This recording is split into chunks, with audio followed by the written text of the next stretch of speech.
Greetings, programs, and welcome to the Awesome Friday podcast, the only podcast on the internet that features 2 new movie reviews every week. We're entirely unique in that way, completely.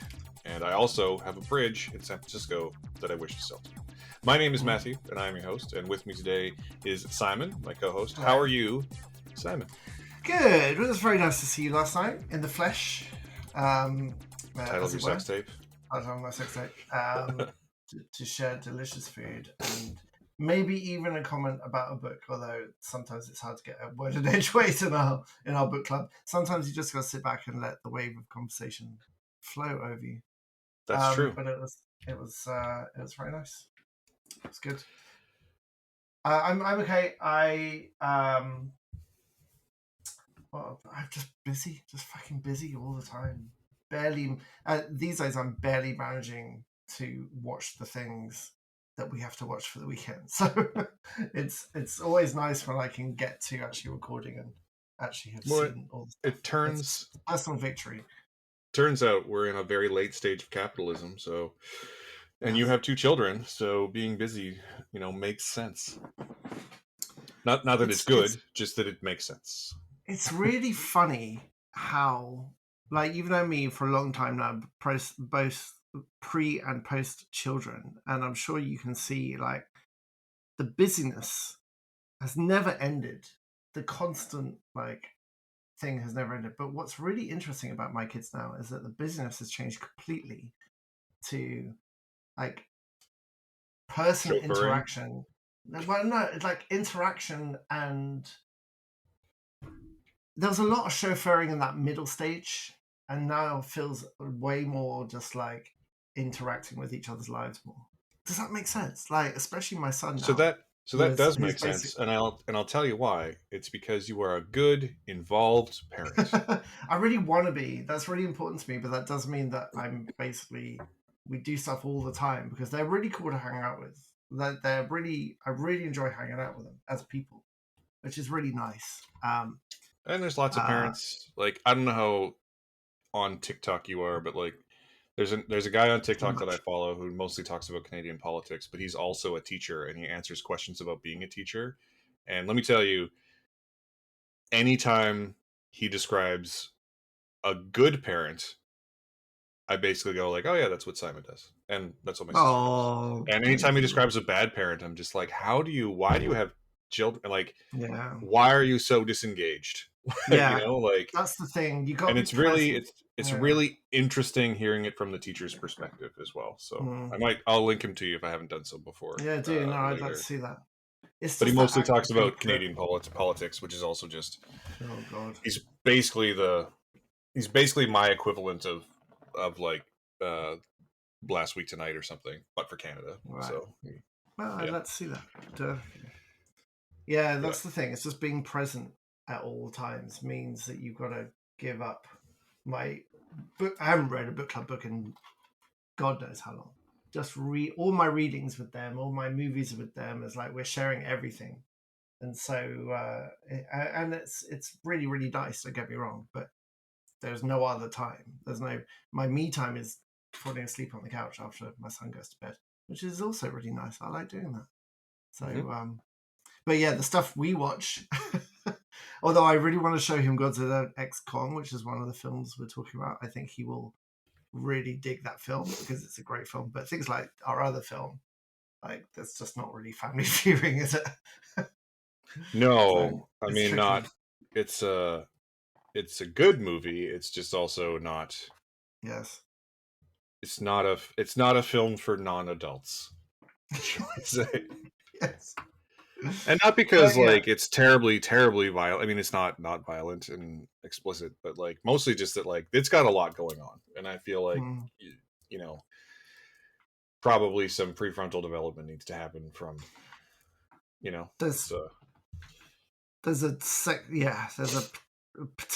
one section of this film that is a horrible close-up of something that's happening, in fact, in the news, because I suspect it's happened again this weekend.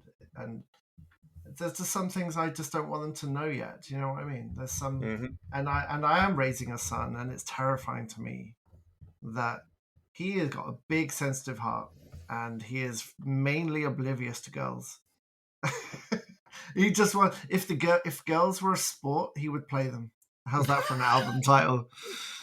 Like That's not a great way he. to phrase that, just for the record. Like, if you're trying to I'm if you're sure. trying to if you're trying to keep him out of the manosphere, then that is not the best way to phrase But that. the great thing as well is that he doesn't have any of my social shyness at all. Like last night after he played football for 2 hours, soccer, sorry, he went back and we've got long family friends, and she's a girl his age, and she had two other girls her age, and they're all sat around in her room, and he sat with them, and he's just completely chill.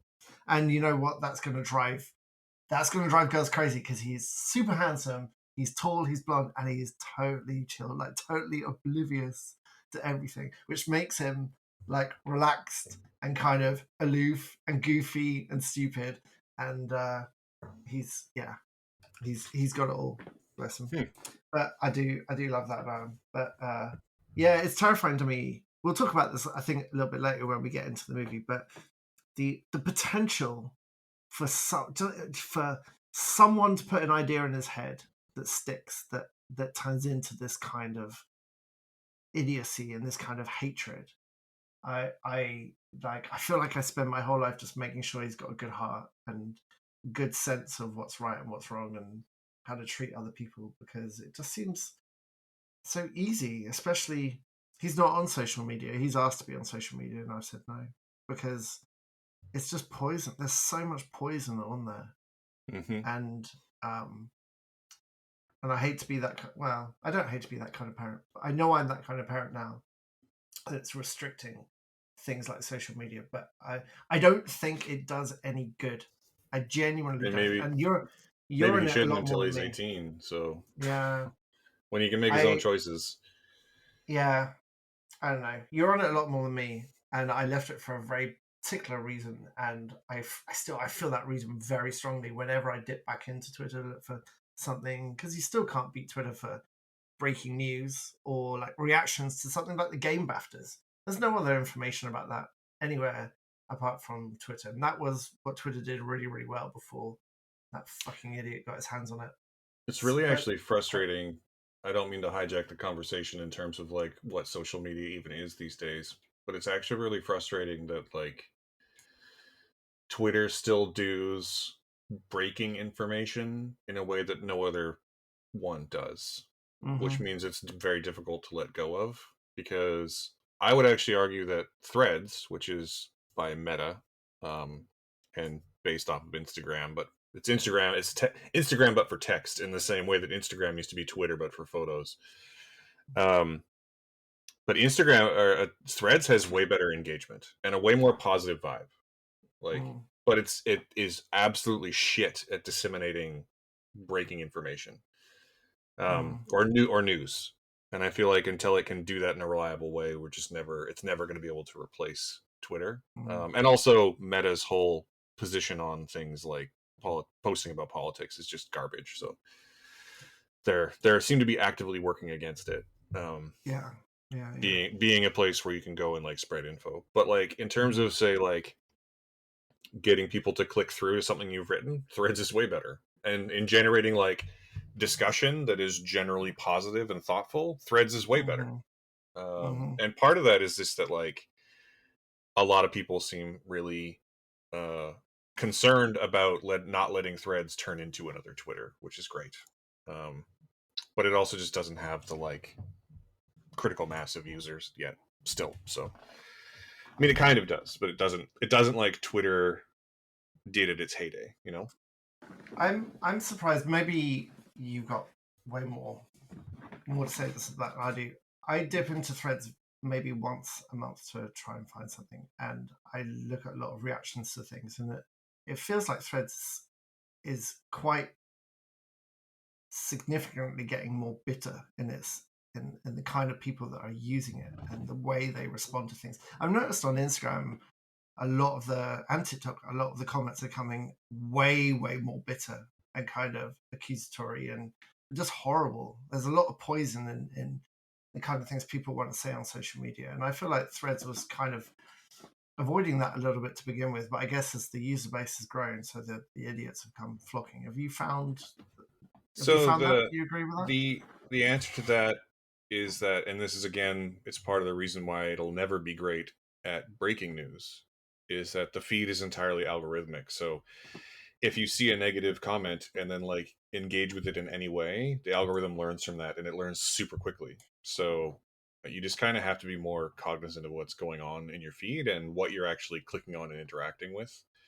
And if you interact with things that are positive, like I've made a very dedicated effort to interact with people who are like film lovers, not like internet film lovers, like, you know, like Snyder Bros, but like people who like seem genuinely interested in like film and movies and positive takes and like, and so my feed is actually pretty great. But yeah, anytime like TikTok, anytime on TikTok, I end up clicking through to comments to see like the video that the comment was on, and oftentimes my TikTok feed is full of like all kinds of crazy political BS that I'm able to cut through because I'm an adult, but I can definitely see how someone might get like radicalized by some of it.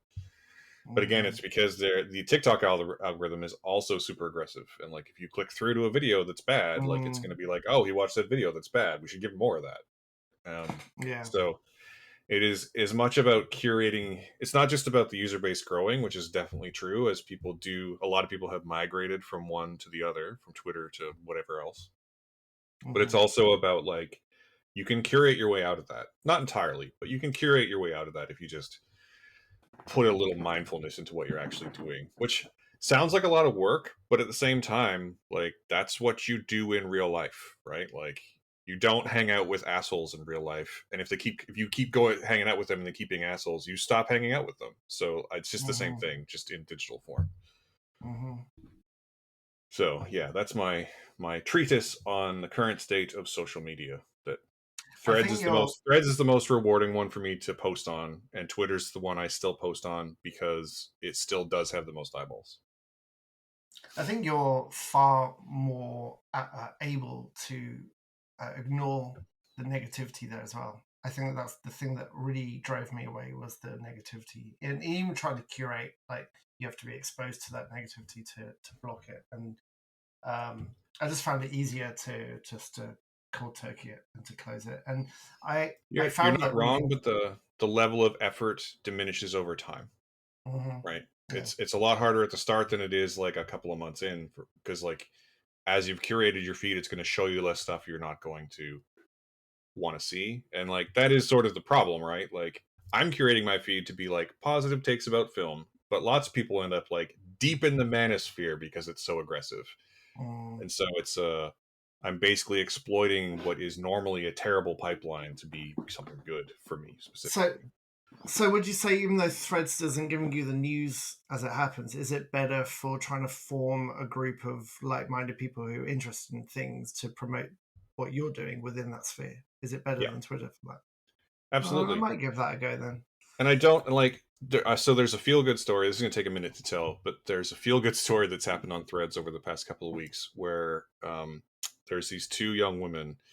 One's handle is Doctor's Crusher, and the other one is Voy Edits, and they met and bonded on Threads, like digitally. One's in Australia and the other's in Germany or something, and they started like messaging one another over their mutual horniness for Captain Janeway. And 2 weeks, last week or the week before, they flew to Singapore together and had a first date that lasted a week, and now they're in love. And like it has been the most adorable thing to watch. These two young women who are like 24, 25, like finding their person in real time. To the point where like, because they live on opposite sides of the world, someone started a GoFundMe so they could have a second date, and like it's already thousands of dollars in. And like I was like, fuck yeah, I'll give them 25 euros to go be in love.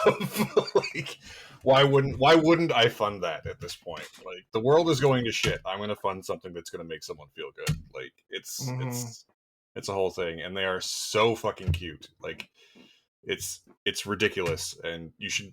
If there's an article about it, you should read it. But it's just great to like see them pop up in my feed, like hitting on one another, basically, because it's so adorable. That is lovely. But I just that And kind of everyone's thing. I don't think that kind of thing would happen on Twitter. Certainly not in the right. last decade. Like it might have in the early Yeah. days, but it would not happen Yeah. in the last 10, right? Well, that's good, because the thing I miss from Twitter the most is when I first joined using years ago, I got to contact artists that I love and writers that I love, and became friends with a couple of them outside of just talking about their writing, and that's been lovely as well. So I do miss that side for sure. So maybe I will download Threads. Sure, let's give Zuckerberg some more information for his VR utopia. Good. All right. Good. Should we talk about some films then? We should talk about some films. Let's talk about the new French movie we watched this week. Okay. Yes. Because reasons. And so we're going to talk about The Beast, and then we're going to talk about Godzilla X Kong. And so, Simon, I feel like you have a better grasp on this movie than I do. So why don't you give us a very brief as possible. Yeah. And this will be like an hour long probably, and I'm not ragging on you. It's just like it's a complicated movie. But why don't you give us the briefest of spoiler-free synopses of Bertrand Bonello's The Beast, starring Léa Seydoux and George MacKay. Well, this is a vibes movie. This is a sci-fi vibes movie. So if you saw Under the Skin, if you saw La Jetée, and thought, I like this sci-fi, or Primer is a good example. Sci-fi that tells you it's sci-fi through editing and through narrative rather than special effects, or at least the first half of Under the Skin anyway. Then this might be a film for you, because I really dug it. It really worked for me. And basically the premise is that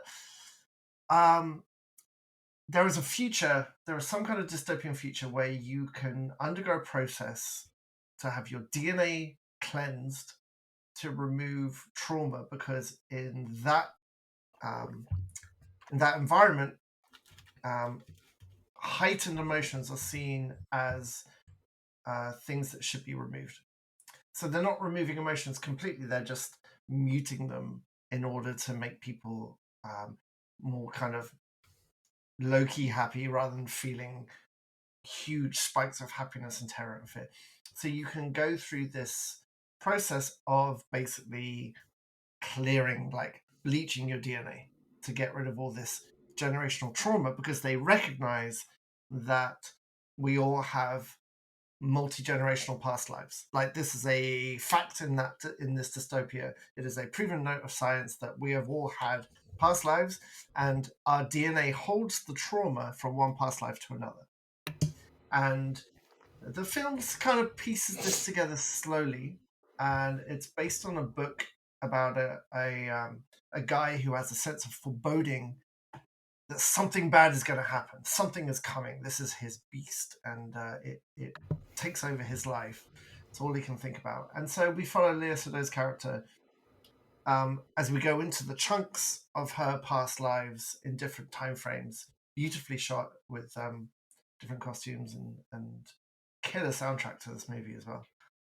But her relationship with George MacKay's character, as they sort of oscillate and orbit around each other through each of these timelines, becomes important as well. And basically this procedure that she's trying to have done forces her to almost relive some of the trauma, almost like scrubbing through videotapes in your past lives. But it's not told in a linear fashion. We're diving between the future and the various parts of the past, and we're never really told what's going on until the end. And so you really have to just sit and vibe with it, because what you see is not necessarily accurate to what the truth is. In fact, the very first scene in this movie is Léa Seydoux acting out scenes in front of a green screen, and things she is told things will be projected around her. And I think this is a key narrative hint for the entire movie. And it does, as the film draws to its crescendo, it does do some very interesting things using the structure of film and editing itself as part of the story, which I think is really, really clever. But ultimately, it's a very interesting take on this whole Cloud Atlas, souls that are intertwined through multiple lives, and then what if there's trauma involved in those souls as well? The question is, what is your hate for me? Is the hate you feel stronger than the love? And whether all this trauma makes us who we are ultimately. I think it asks big questions like that. And Lea Seydoux is sensational in this film, and it's definitely something you need to watch a couple of times. But if you find the time, it's 2.5 hours long, so it's not a short movie. But if you can sit with it and just let it wash over you, it's pretty great. It's pretty great. I can't really talk too much more about it because part of the joy of watching this film, like any Vibes movie, is slowly piecing together what the fuck is going on. And you're going to finish this movie basically unsure as to what most of it actually meant. And that's okay. It doesn't all have to be answered. But there's some pretty fundamental questions asked here. And I think it's a super interesting film. And the kind of sci-fi I really like, actually. Really intellectual and but not pretentious, and very well acted and well put together, and technically very interesting as well. That's my take on it. Anyway, it's not really a very specific coverage of any of it, really, but it's not a very specific film. Just some really, really interesting things with time frames and the music from those time frames, and I may have mentioned this, and it's gorgeous. It's very difficult to be specific about it. There's only one thing that I will say specifically, that there's a section set in 2014 in which a character is literally based on Elliot Rodger, the like mass shooter who killed a bunch of people, and that section is very difficult, and it's also the longest, I believe. Yes, it is. Section of the whole movie. And George MacKay is a great young actor. I say young, but he's like 30, I think. And he's just perfect in all him and Seydoux both are great in all of the sections of this film, in everything it asks both of them to do. It must have required a real level of commitment to the things they were going to portray, in particular because his character is based on Elliot Rodger, and that is difficult because that is a recent event. But he's so good. He's compelling in all three time frames. And I would argue, I think in the 1910, the earliest time frame, I think is his best, personally, which is a real sort of like Downton Abbey type period piece with costumes and English and French propriety and love that has to bleed through these are like exterior shells. It's by far the most romantic and easiest section of all three of them. But I do legitimately think it's his best one, and also he just apparently learned French for the role, I think you said. So and he's really good in both English and French. So and Lea Seydoux, I think, is one of the she's been nominated for a ton of like Césars, and she's won a Palme d'Or and a few other things, but like in terms of like Hollywood, I think she's very underrated. And I don't know what else I can say about this movie. Like, I feel like I finished watching it a few minutes before we started recording, and I feel like I needed to have finished watching it a couple of days ago so I could have processed what I had watched. And I think I think I'll need to watch it at least one more time to really sort of like cement what I am interpreting from it. But like, this is a movie that has a ton of things to say about love and loss and fear of connection and connection and all of these things, and it is, I think, pretty profoundly affecting if you can approach it and if you can vibe with it, basically, as you said. And I think it's great. I think it's shocking that this is a Canadian co-production, and I think it's kind of shocking I don't think it's up for any CSAs, even though it would have qualified for the 2020 or the CSAs that are coming up. And I'm kind of shocked by that because it seems like the kind of thing that would be nominated. But it also apparently got rejected by Cannes, so who knows what's going on there. Maybe there's some loophole. Maybe it's not Canadian enough, even though it's co-produced by Xavier Dolan. And anyway, it's too difficult to talk about. But if you can approach it with the right sort of mindset and the right sort of emotional preparedness, or maybe the opposite of that, it's a really affecting movie. There's a lot to say about the proliferation of technology in our society and how much we lean on it and trust it, and how much it integrates into our lives and how much it disrupts our lives. There's some... It does that really interesting thing where there's a the modern day version, the incel version of events that happens has a very distinct technology in it that doesn't exist, that is just embedded in this like parallel dimension of another version of our reality, where there is this specific technology that I don't want to specify because it is a pretty major theme that carries over a lot of other parts of the film as well, that really makes you... It really reinforces what the film's trying to say about identity and what makes us who we are, and can that develop. It has a lot to say about that as well. There's a lot going on. Yeah, it really is. It's a lot of film, but I don't mean that as in a bad way. I mean in a way where, like, I think if you give this movie the attention it deserves, it'll be very rewarding, and I think you should be prepared to watch it more than once. And at that, I know that's going to turn some people off, but I really feel like it's one of those films where you'll get to the end and you'll have a lot of feelings about it, as both of us have. But then the second time through, you'll be able to pick up on some cues that you probably missed the first time, and it'll be rewarding in that way. Like, I think I'm not trying to say you won't get it the first time through. I'm saying that you might get it more deeply the second time through, which I think is a good thing. I think, some great art does that sometimes. Yeah. It's got the last third of this film is incredibly challenging right up until the final frame, it's hard to know. I just want to say it made me feel 1984 as well. I don't want to say anything more about that because that's also a spoiler. And I think Seydoux really carries it beautifully. I mean, she is a fantastic actor, and we knew that, but she's front and center of this, and she really, really pieces it all together beautifully, I think.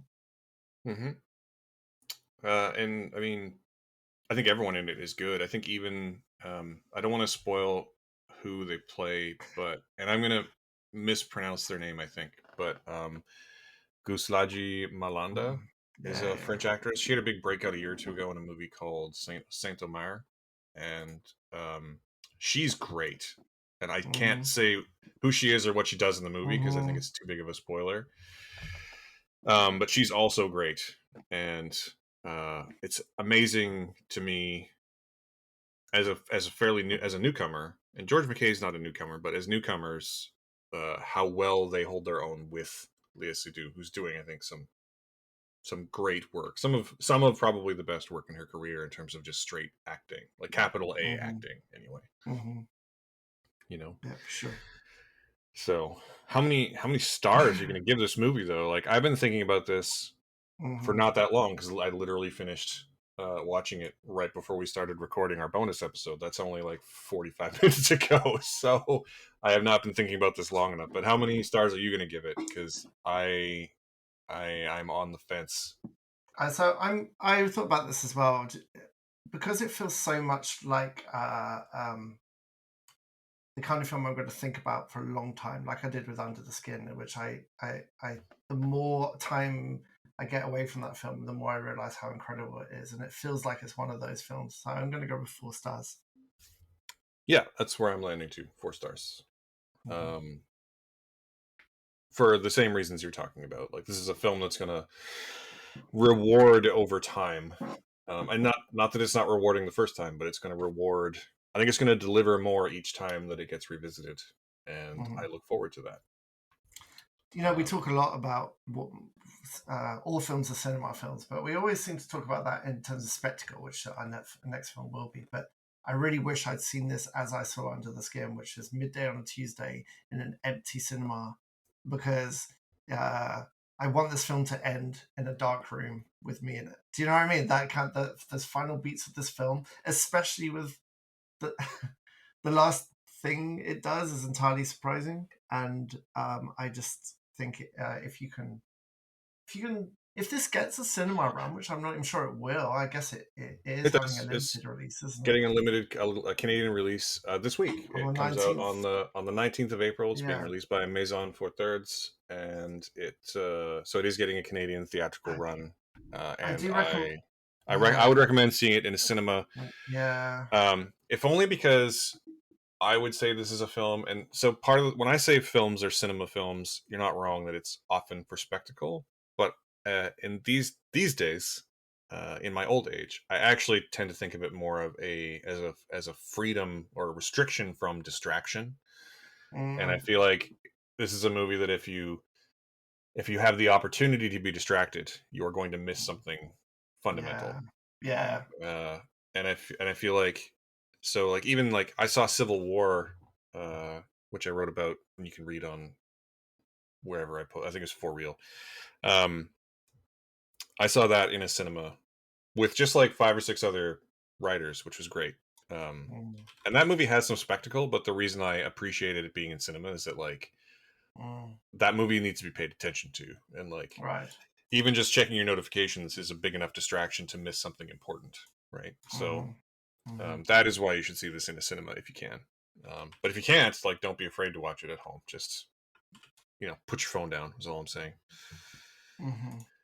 Yeah, that's an interesting point actually, because I do get quite easily distracted, and because I often have to watch the films whilst doing other stuff as well, so I can fit them in, and I couldn't do anything when this film was on. It's not just because it's part of it is in French, but it is a visual puzzle box, and it's visually beautiful, and so I couldn't do anything else watching this film. So maybe I think I will try and catch it in the cinema for sure. It feels like it's a Rio. It would be really well suited in the Rio if you're a Vancouver local. I think this is prime Rio fodder. Yeah, or more likely it'll be at like the Biff Center, Cinematheque, one of those. And I think it's worth going out of your way to see. Yeah. Sure. And it makes me want to. I've been aware of Bertrand Bonello for quite a while, but I don't think I've actually seen any of his other films. And this makes me want to. So yeah, that's something to think about anyway. Yeah. Okay. So yes, 4 stars from both of us. Highly recommend you watch it. Okay. Well, in that case, let's move on to the complete opposite end of the spectrum. And let's talk about it really is. Let's talk about Godzilla x Kong: The New Empire. So this is a film. It is the 5th film in the legendary Monsterverse, following Godzilla, Kong Skull Island, Godzilla King of the Monsters, and Godzilla vs. Kong. It is set approximately 3 years after the end of Godzilla vs. Kong, after the defeat of Mechagodzilla. And now Kong is in the Hollow Earth, where he is living and searching for the rest of his kind, the giant apes. And Godzilla lives on the surface, and he is, I don't know if protecting humanity is the right way to say it, but he is fighting monsters that emerge and threaten humanity. And also resting like a cat in the Roman Colosseum when he's in between fights, like in a real, like, if I fits I sits kind of way, which is great. It's hard to summarize because so much happens in this movie and there's so much exposition, but basically there's a thing happens and Kong goes on a search and he finds more giant apes and they turn out to be bad, and then he has to team up with Godzilla to beat them. And that's basically it. Actually, I don't know why I said that, because that is basically what happens. The big bad guy his name is Scar King. He is the king of a tribe of giant apes. He's an orangutan, so you can tell him apart from Kong on screen. And then they fight, and it's great. My opinion of this film is that, and so just to be clear, I like all of the movies in the legendary Monsterverse to one degree or another, and I think this is one of the stronger ones. And I would say that it is one of the stronger ones because it gets the balance correct. There is, it's a bit pacey in the middle when it's just following Kong around, but there's a good amount of monster fighting and there's a decent amount of humans talking, but there's not too much. And there's only one group of humans, so you're not cutting back and forth between multiple storylines. It's just the one thing that's happening. It's a very straightforward film. It's very like, for those of you who know what I'm talking about, it's very like mid to late Showa era Godzilla type movie where like the humans explain what's going on, like the reasons why the monsters are about to fight, and then the monsters fight. And they do so mostly in the Hollow Earth, mostly in big bright colors. And I am so glad I saw Oh this on the big yeah. screen. Oh my god. It's ridiculous. You have a couple people returning, mainly that would be Rebecca Hall, who is the doctor character, the Kong specialist from the last movie, Dr. Andrews, and her adopted daughter, Gia, played by Kaylee Hottle, who's an Iwi native of Skull Island. And they have a really interesting relationship as like mother and adopted daughter. Brian Tyree Henry is back as the funny one. Dan Stevens joins the cast as the other funny one. A different kind of funny, the best kind of funny. And they go on this journey through the Hollow Earth to find out the mystery of why the monsters are upset, and then to explain why the monsters have to fight. And there's a lot of exposition, but that's fine because mostly it's Rebecca Hall being like, in a "Oh, cave.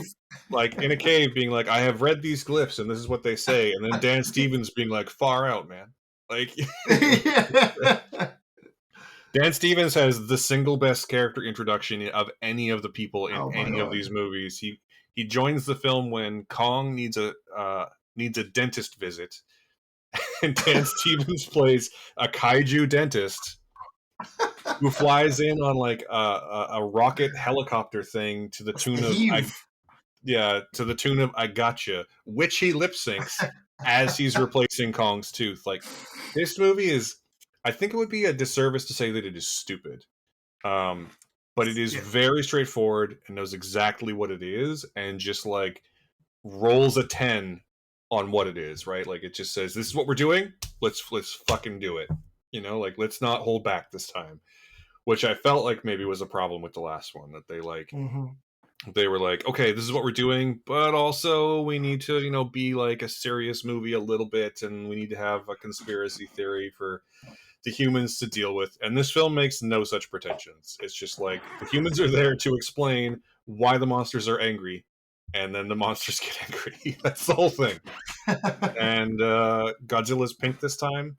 And I will say also, I'm a bit rambling right now, but the one last thing I do want to say is that one thing all of these movies have gotten really, really right is the sort of um, the acting of the giant monsters. Like all of them have very distinct personalities. They obviously can't speak, but they're able to communicate with body language and tone and grunts in such a way that I think is actually really impressive. Like there's long sequences in this movie where it's just Kong and another ape, and they are communicating, and there is no point in this movie where you don't know exactly what they are saying to one another. And I think that that's impressive.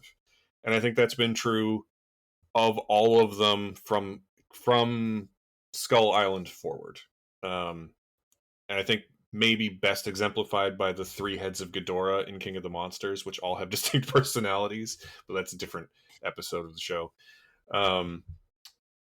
But I don't know, it really gets it right. My one complaint here is that this movie is called Godzilla X Kong, but it should really just be like Kong featuring Godzilla, because it's a Kong movie.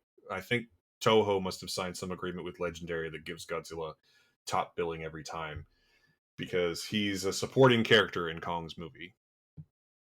But yeah, it's great. I had a blast. I was grinning like an idiot for 99% of this movie.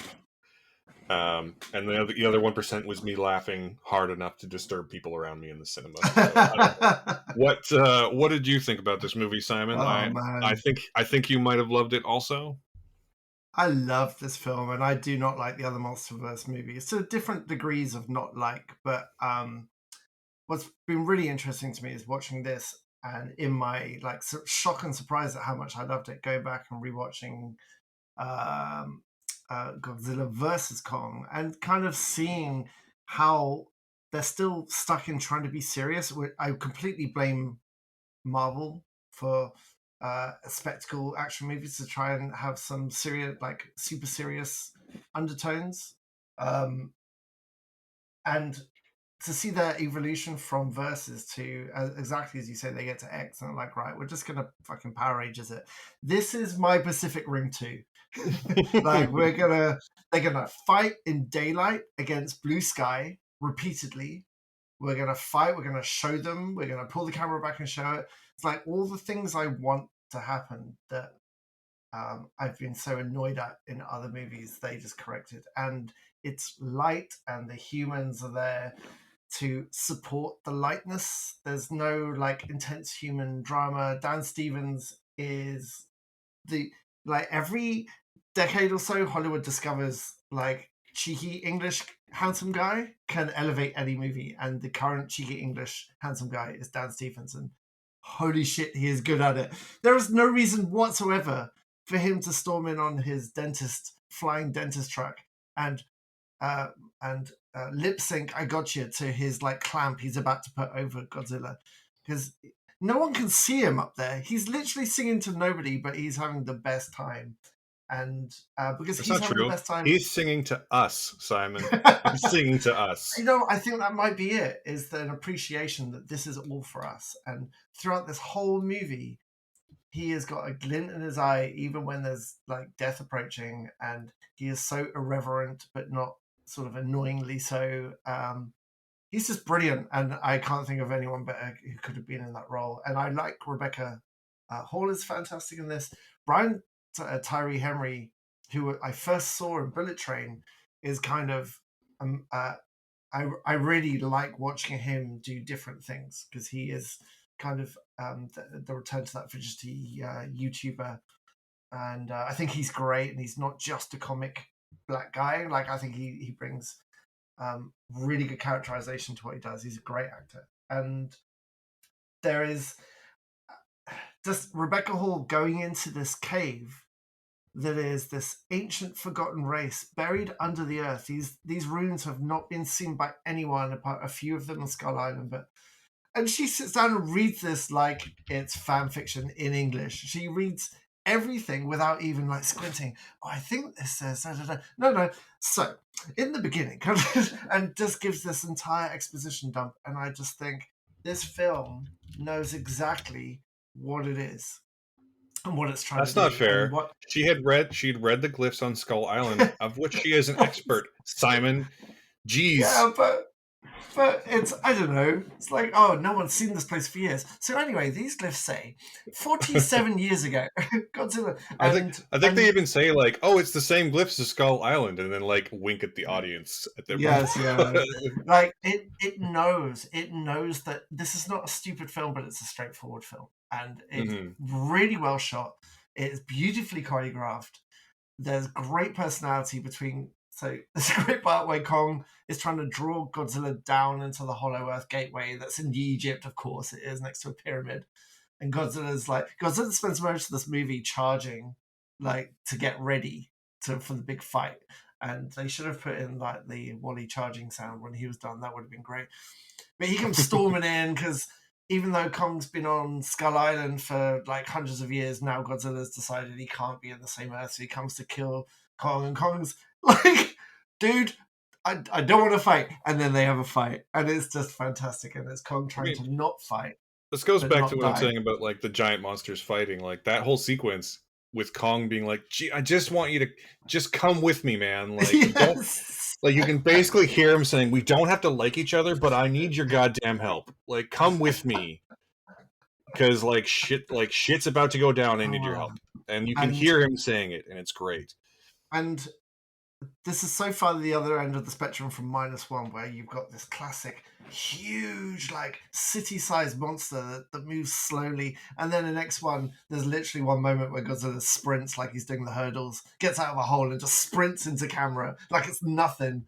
It's just brilliant. It's brilliant in how it's conceived to be that these films are not made by accident. Like someone decided it's time to fucking just other end of that spectrum and give the people what they want, and it's so much better for it. We haven't Yeah. got the terrible acting from whatever her name was, Millie, what's her face. We haven't got the human. Like Monarch did the human drama really, really well, and I'm really glad Monarch exists because you've got that human drama in the middle. You've got -1 at one end of this terrible metaphor of death, and then you've got what I hope is now the American Godzilla movies that are establishing themselves as Power Rangers, but big fucking like monster Power Rangers, and it's fantastic. We can have all these things. You can love straightforward movies even if they're not as quote unquote important as like more serious movies. And I really hope people see this with that openness in their sort of appreciation for how well made this film is. I mean, it's just brilliant. There's only one part where the plot kind of the pace drops. I'm not really into Kong. I don't find Kong that interesting. I fucking love Godzilla as a monster. Kong is just big monkey. But he's got so much personality in this That's film. not fair, Simon. He's a big ape. Those are different things. My mistake. I'm sorry. Big ape. And there's a fantastic reference to a great Indiana Jones moment as well that is done really, really well. And Kong's got a lot of personality, but there's an extended scene where he's like being led through underworld forest by Little Monkey, and Big Monkey and Little Monkey kind of have comedy moments. That's kind of boring, but the rest of the film, it's only boring because it's not the rest of the film, which is incredibly exciting. Like this film is, and it's like gloriously colorful. I would argue too that like that stuff is the pace drops, but like a movie like this also kind of needs a pace drop in the middle. Yeah, I suppose so. You know, Yeah, right? Like it can't be all action all the time, otherwise it just becomes stupid. I And get like deeply and like suspicious of young versions of things. and like yeah, like the young monkey is kind of annoying, but also like the fact that they bond and the young monkey experiences compassion for the first time becomes important to the finale, so it's fine. And like, sure, that might be a spoiler, but you knew that was going to happen when you saw it in the trailer. So like, it's not like this movie, you know, it's not about the destination, it's about the journey. And in this case, it's not even about the journey. It's about like, because like you know what's going to happen, but it's about how well it's executed. And like the fights are glorious, and like the animal acting is glorious. This movie knows it's the first one of all of them. It's not for me. It's not the first one, but it's the one that has hit the balance as close to perfect as possible of these ones. And I will die on the hill that I will still say that King of the Monsters is probably my favorite. But honestly, the only thing that's really tipping it at this point is I think that the score in King of the Monsters is better than in this one. And the score in this one is great fun. It's a Junkie XL score, and it is great. So do with that information what you will. I guess the other thing is that a lot of the fights in King of the Monsters are at night, which is a little bit harder to see. Like this one is very unabashedly like, we are in daylight, you can see what's happening. Godzilla is pink now. Yeah, it's really colorful. It's an extremely colorful movie, and which is just refreshing. Honestly, it's very refreshing. Yeah. And I just kind of wish that there were, and there is a bit of a twist in the middle, a character reveal in the middle that I'm not going to spoil now. That is great, but I just kind of wish that there was. And I wish this about most of the other Monsterverse movies, is that I kind of wish Legendary had licensed more of the like original Toho monsters. And there's more of them, and that's another thing they sort of answered. There are definitely more of them in this one than there have been in the other ones, so that's good. But yeah, this is a great time at the movies. If you can see this on the biggest screen you can find, you should definitely do that. While it's still in theaters, it's still in cinemas now. That is how we saw it. You should definitely see it that way. And This is the kind of movie that, I already have a 55-inch 4K TV, and I wish that I had a larger one with better sound. And I already have a surround sound system. I want more. I want more for movies like this. Like it's. For sure.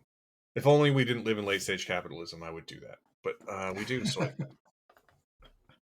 anyway, how many stars are you landing on? So you go first. For me, I think for now I'm landing at 4 stars. 4 out of 5. That may change in time, though. It'll be interesting once this one is available at home to see which one I come back to the most frequently, because I did really enjoy this one, and it might give King of the Monsters a run for its money. And I'm not shy, as you are probably aware, I'm not shy about like changing ratings over time as my opinion changes. So. Yeah, I'm at a 4 now as well, and for all the right reasons. It's a brilliant film, and out of all the Monsterverse, this is the one. If I could choose to watch any of the movies again, it would be this one by a country mile. It's not even close. It's just got everything I want in this kind of film. And the more ridiculous it gets, the more I'm into it. And it's not just ridiculous like Sharknado ridiculous. It's really well made and designed. The production design is fantastic. The editing, the shots, the choreography, it's really, really well done. Yeah, I mean, Adam Wingard is a good director. If you haven't seen it, you should definitely watch The Guest, which he also directed with Dan Stevens. And he's done a number of other films that are good as well. And you should watch all of them. I mean, mainly because Dan Stevens is great. But Adam Wingard makes good movies, is all I'm trying to say. Except for, I think there's one that he made that I think is bad, but I don't remember what it is. But yeah, The Guest, You're Next are both great. So, and he made the last movie too, like the one where you could say, like, if you could think that Godzilla versus Kong might be a first draft for this one, I think that would be an accurate way to put it. He sort of like found the things that worked about the last one and did them better in this one. So, he did the Blair Witch sequel. That's probably the bad one, right? And yeah. I think Death Note is the bad one. Yeah, the Blair Witch sequel is not great. But I've been thinking about revisiting it lately because it does have some great stuff in it. It just feels a bit like, what's the best way to put it? I feel like when that movie was first announced, it was announced as being called The Woods, and it was not. They didn't say that it was a Blair Witch sequel, and I feel like they announced ahead of its release that it was actually a Blair Witch sequel, and that was a mistake. I feel like if they had released it as The Woods and let that be a surprise, we would have collectively, as a society, accepted it better. But my bigger problem with it was just that, like, it's more recent, so they go into the woods with all of this technology, and rather than finding ways to use the technology against them, they just strip them of it, like, immediately, and it just becomes the first movie again. But anyway, that's a different podcast episode. Okay. But yes, go see Godzilla while you can. It's not in. I'm kind of annoyed it's not in IMAX anymore here, but I am going to go and try and catch it on. It was shown in Screen X. That's how I saw it. I saw it in Screen X, which is an experience. But this movie is doing gangbusters business too. Like, there's a good chance it's going to be in cinemas for a while. Okay, good. But you should definitely go and see it and fuel that, because the more people see this one, the higher the chances they make another one. So let's please go see this movie, because I desperately want more Godzilla in my life. So yeah, go do that. Yeah. Okay, should we wrap it there? Yeah, we should probably wrap it there. So yeah, The Beast is coming out in Canadian cinemas on the 19th, and we both think you should watch it. 4 stars each. And Godzilla X Kong is great and fun, and we both think you should see it. So go do that in cinemas now. Wow, my train of thought just totally derailed. So what I was going to say is thank you so much for listening. If you've enjoyed our commentary, if you've enjoyed the reviews, if you enjoyed the show in general, please consider helping us out. There's a couple ways you can do that. Probably there's 2 really impactful ways. One, we have a Patreon. You can subscribe to that for as little as $2 Canadian a month, and you get a whole bonus episode every week. This week, we talked about some formative animated projects from our childhood, along with some big misses, appreciable swings and misses in cinema, which I thought was interesting. And yeah, for $2 Canadian a month at minimum, you can get access to that. And I think we talk a little more freeform, and it's a little more interesting. But you can also, subscribe on your podcasting platform of choice. We're on basically all of them, but obviously Apple and Spotify are the big ones. Or give this episode a rating, give us a review, give us a like, tell your friends. Those help us get in front of more earballs, and we will appreciate you forever. If you'd like to connect with us, there's too much social media now, so the easiest way to do that is going to be to go to our respective homepages. The show is awesomefriday.ca, Simon is temporarypen.com, and I am at stretched.ca, and you can see all of our recent work at all of those places. And reach out. Let us know what you thought. Let us know what you thought of The Beast. Let us know what you thought about Godzilla X Kong. And we would love to hear about that. Last but not least, we are here in Vancouver on the unceded ancestral territory of the Musqueam, Tsleil-Waututh, and Squamish nations. And thank you one more time, ever so much, for joining us on this awesome Friday.